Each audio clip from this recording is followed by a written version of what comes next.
Good morning, friends. I am sitting here on the wharf. It is a beautiful morning again, and I am thinking about the weekend and the blessing that it was.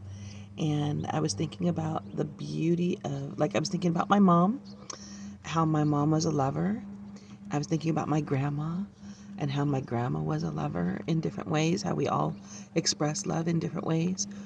And I was thinking about open doors, welcome mats, and open arms. So I'm going to share just a few thoughts that I hope will encourage you. In the scriptures, it says that as as people who believe and people who love well, that we're to be given the hospitality.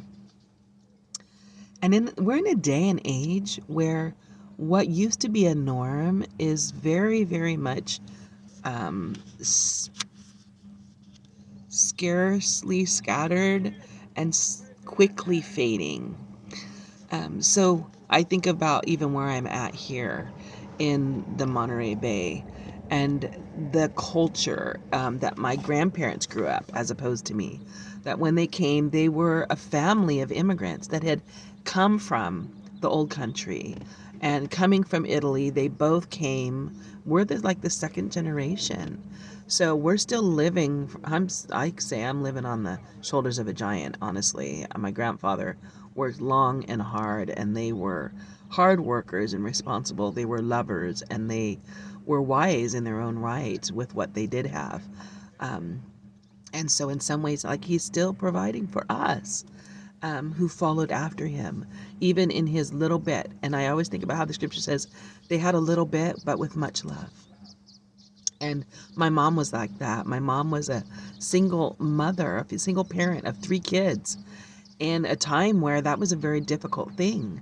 And she had to go into the workforce, never intended to, was happy being a homemaker, and then having to take care of us 3 kids by herself, keep the roof over our heads, and provide for us, and be both the mom and the dad.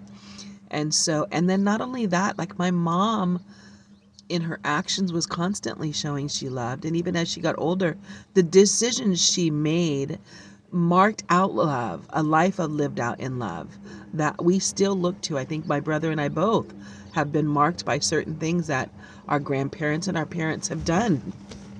And so I use like my mom I remember my brother saying at her funeral, my mom gathered stray people like some people gather stray cats, in the sense of they'll see a stray and they're like, bring it home. Or like when we're kids, right? We're like, oh, that dog doesn't have an owner and he's just wandering the streets. We can't leave him to wander.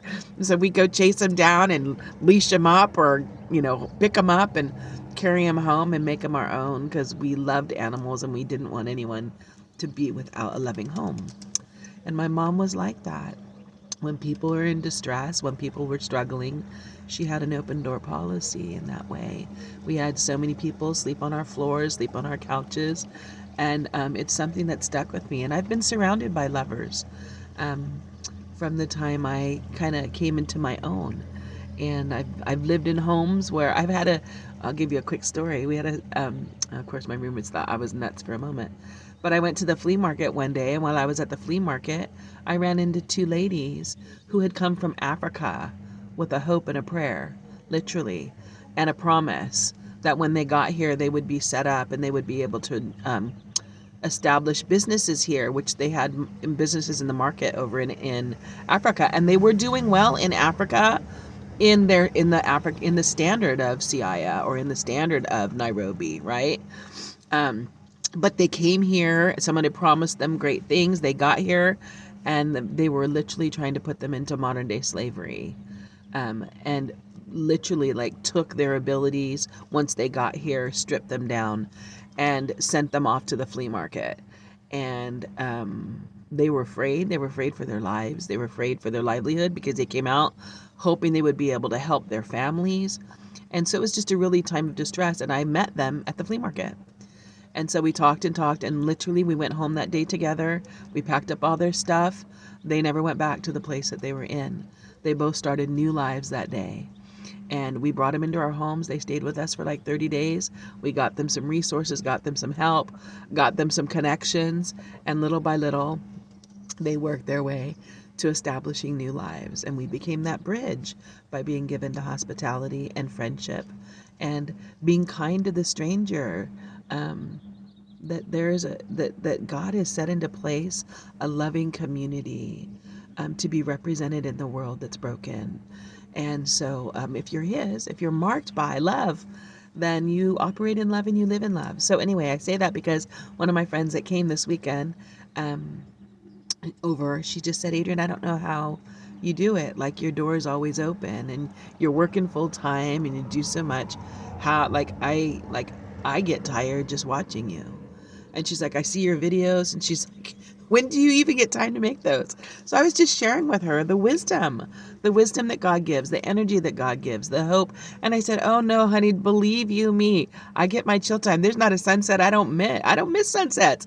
I sit still every day anytime there's a sunset. I mean, it's very rare for me to miss a sunset.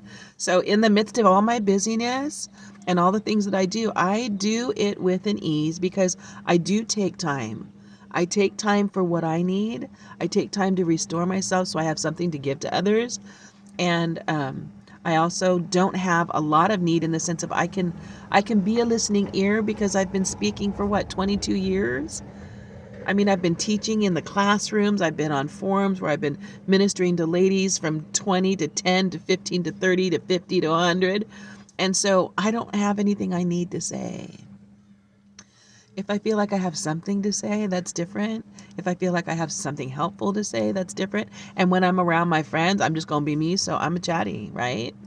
But in general, and so we want to live with open hearts. We want to live with an open door policy to our hearts. That's helpful to those that are in distress.